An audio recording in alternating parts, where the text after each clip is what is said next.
გამარჯობათ, კიდევ ერთხელ მოგესალმებით და დღეს მინდა ვისაუბრო იმ ადამიანებზე, რომლებიც ნაციონალური მოძრაობის ხელისუფლებას და მათ ბოროტებებს და მათ მიერ დახოცილი ადამიანების, ესე იგი, მკვლელობებს ამართლებენ იმით, რომ კრიმინალები იყვნენ ძმაო და აბა რა უნდა ეკნათ. არ ვიცი რა უნდა ვთქვა ასეთ ადამიანებზე. ესეთი წლეობა როგორ უნდა ჯერ იფიქრო ადამიანმა და თუ იფიქრებ მე ხმამაღლა როგორ უნდა თქვა აი ესეთი რაღაცა სისულელე რომ კრიმინალები იყვნენ და იმიტომ ხოცეს რას ნიშნავს კრიმინალები იყვნენ და ხოცეს ჯერ ეგერთი ვინ გადაწყვიტა რომ ის ადამიანები კრიმინალები იყვნენ კრიმინალია თუ დამნაშავეა თუ უდანაშაულო ადამიანი ამას წყვიტავს სასამართლო სანამ სასამართლო არ გამოიტანს განაჩენს ადამიანის დანაშაულობაზე თუ უდანაშაულობაზე ადამიანი ითვლება უდანაშაულოდ. ეს 200-მდე კაცი, ვინც ქუჩა და საძინებელ და მანქანებში ცხრილეს, ამ ადამიანებს არც ერთს არ დაუტოვეს იმის უფლება, რომ სასამართლომდე მieყვანათ და ესარგებლათ ამ ადამიანებს გინდა სამართლიანი და გინდა უსამართლო სასამართლოს უფლებით. ამ ადამიანებს გადაუწყვიტეს მერაბიშვილებმა, ახლაიებმა, სააკაშვილებმა და ვიღაცა ყლიშვილებმა, რომ მოელანდათ რაღაცები, რომ ვიღაცები კრიმინალები არიან, მიდგნენ და ქუჩა ხოცეს ეს ადამიანები. და კარგი, დაუშვათ, რომ აი ეს 200-ვე იყო კრიმინალი და ყაჩაღი და რა ვიცი, ძველი ბიჭი და პრესტუპნიკი. სულ ეს ამბავი ესე ყოფილიყო სწორია, კაია, ანუ უნდა ეხოცათ ესე, ეხლა რომ გამოვიდეს ქართული ოცნება და დაიწყოს ესე წინ და უკან ადამიანის ჩაცხრილები ადამიანების და მე ატაროს ბრიფინგები მინისტრმა გელაშვილმა და იძახოს რომ კრიმინალები იყვნენ და აი იმიტომ ხოცეთ სწორი იქნება ესა, მოსაწონი იქნება. ვინც აი ამ ახალგაზრდა და ძველგაზრდა ადამიანების ხოცვას აშს უკრავთ და იძახით რომ კრიმინალები იყვნენ და ღირსები იყვნენო, აი თქვენ გისურვებთ ყველას, რომ თქვენი გულით საყვარელი ადამიანები ჩახოცოს ქართულმა ოცნებამ რავი სხვადასხვა ვითარებაში და აი მე მიხვდებით რას ლაპარაკობთ ეხლა, მანამდე თქვენ ვეღარაფერს ვეღარ მიხვდებით. სანამ თქვენი აი გულით საყვარელი ადამიანი ვიღაცა სადღაც პოლიციელები არ გაუხრიტავენ თავს და რომ მე კითხვა გამიჩნდება და რო ეტყვი რომ რაზე მიკლავდი და რო გეტყვიანი რომ კრიმინალი იყო, კაი იქნება ეგა, ხო ეტყვი მე რომ თუ კრიმინალი იყო, შედედამოტყნულო წაგეყვანა, გაგესამართლებინა და მიგესაჯა. რას მიკლავდი, ხო?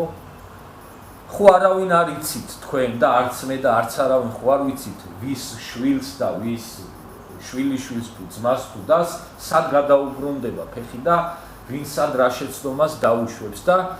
რო გიხოცონ მე აიგრე შვილები და ძმები და ქმრები სწორი იქნება ეგა სულ რო კრიმინალები ყავდეთ მართლა და პრესტუპნიკების სახში რო დაადგნენდათ თავები უხრიტონ მოგეწონებათ ეგა და ჩვენ დავდგეთ მე და ტაშები უკრავთ რომ კაია კრიმინალებს კლავენ ნო ეს რანაირი გაგება აი სად წერია ეს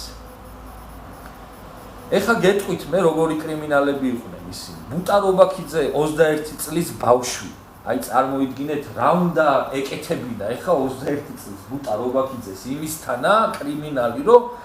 აი თავი გაუხვიწყეს ცირეკიძე რო დაღუპეს 15 წლის ბავშვი ხო დაიჭირეს მე დედამისიც დაიჭირეს მამამისიც დაიჭირეს და მამამისი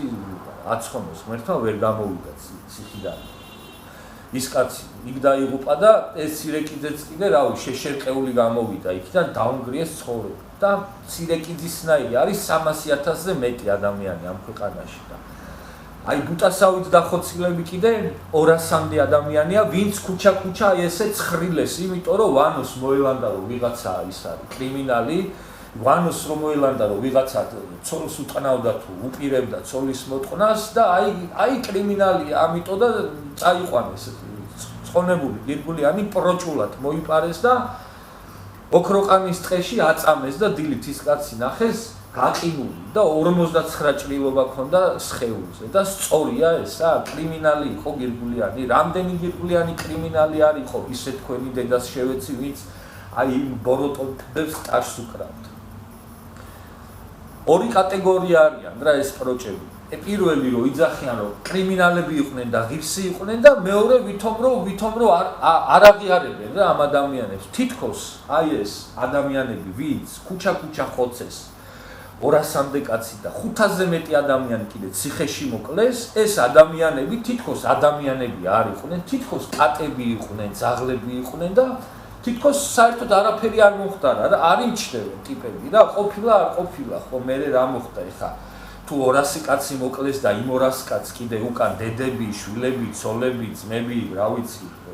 ოჯახის წევრები ყავს, მე რა მოხდა ამ დედამოწყნულებისთვის ხო არ მოუკვლიათ გულით საყვარელი და არა უშავს ეხა რობაქიძეს თუ თავი გაუხრიტეს სადღაც 21 წლის ვის მე რა მოხდა ყოფილა არ ყოფილა ყველა თქვენ აი ვინც ამ საკითხებს ესე უყურებთ რა აი გულგრილად და დაშს უკრავთ რომ კრიმინალები იყვნენო არ ვიცი თქვენ ხართ არა ადამიანები და აი თქვენ გისურვებთ რა სერიოზულად აი გისურვებდით გულით აი ამ კატეგორიის ადამიანებს რომ თქვენი გულით საყვარელი ადამიანები ხოცონ ქუჩა ესე უხრიტონ თავები და მე ვნახოთ ერთი როგორ მოგეწონებათ და როგორ გაამართლებთ ამ ამბავს ისე რომ გეტყვიან რომ აი კრიმინალი იყო და მოგიკალიო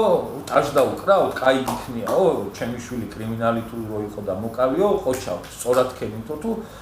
აი რა გაგებაა ეს ვერ ხვდები და აი ამ ახალგაზრდებს ვისაც ეს ამბები არ გახსოვთ და ვინც მე რო ვიძახი რომ ხოცეს ადამიანები და სახელები და გვარებია ეს ადამიანები კონკრეტული საფლავები და იმათი ოჯახის წევრები გინდა ვინც ქუჩა ხოცეს გინდა ვინც ციხეებში ხოცეს და გინდა ვინც ინვალიდები დატოვეს აი თქვენ რომ ამის არ გჯერათ ეს არის ამ ადამიანების უარყოფა და თითქოს ეს ადამიანები არ არსებობდნენ და თითქოს ეს ტრაგედიები არ დაატრიალეს ამ ბოზმა ნაცებმა და სირცხვილია ტეხავს ეს არის რა ვიცი არც ქართველობა არის ეს არც ადამიანობა არც კაცობა და არც ქალობა სანამ შენ არ მოგადგებიან ესე იგი და დედას არ მოგიტყნავენ ესე იგი დანარჩენი არ ითვლება ადამიანად თუ რა კატები ხოცეს და ძაღლები თუ რა გაგებაა ვერ ხვდები იმ დახოცილი ადამიანების კიდევ შეურაცხყოფაა ეს პოზიცია რომ აბა ვინ მოკლეს და თუ მოკლეს დიდი ამბავი კრიმინალი თუ მოკლეს თქვენი დედა მოთხან სხვა რა ვთქვა არ ვიცი ვინც აი ამ საკითხებს ესე უყურებთ ეს არის ამ თემასთან დაკავშირებით რისი თქმაც მინდოდა და კიდევ ბევრს ვიტყვი და არაფერს კიდევ ერთხელ ვიძახი მე რასაც ვლაპარაკობ ყველა ჩემ სიტყვაზე ვარ პასუხისმგებელი და შემიძლია ყველაფერი ნებისმიერს ვისაც ინტერესი გაგიჩნდებათ ნაცს თუ ქოლს თუ ლეიბორისტს თუ რა ვიცი ფედერალისტს თქვენთან ერთად არ დავიზარებ ჩემი მანქანაში ჩაგისვავთ და სულ სათითაოდ მოგატარებთ აი ციხეში დაღუპულების ოჯახებიდან დაწყებული ქუჩაში დახვრეტილების ოჯახებით გაგრძელებული და მაგათ საფლავებს და აი დაინვალიდებულ ადამიანებსაც ვიგიყვანთ და იმათთანაც გაგსვავთ და გალაპარაკებთ ეს არის და რა ვიცი დროა რომ მართლა აზრი მოვიდეთ ცოტა რა გჭირს რა დაგვემართა სულ ვართ რა ვიცი სულ 5 ქართველი ვართ მე მგონი და ესაც თითქოს რაღაცა ისე ხდება რომ აი რაღაცა რა იმ 5-დან თუ 4-ს ესე იგი შვილი მოუკლეს და ძმა და ის იმ ერთს არა ესე იგი ის 4 მოსაკლავია რა და ის ერთია მარტო კარგი და საუკეთესო თუ დანაირი დამოკიდებულებაა ეს ვერ ხვდები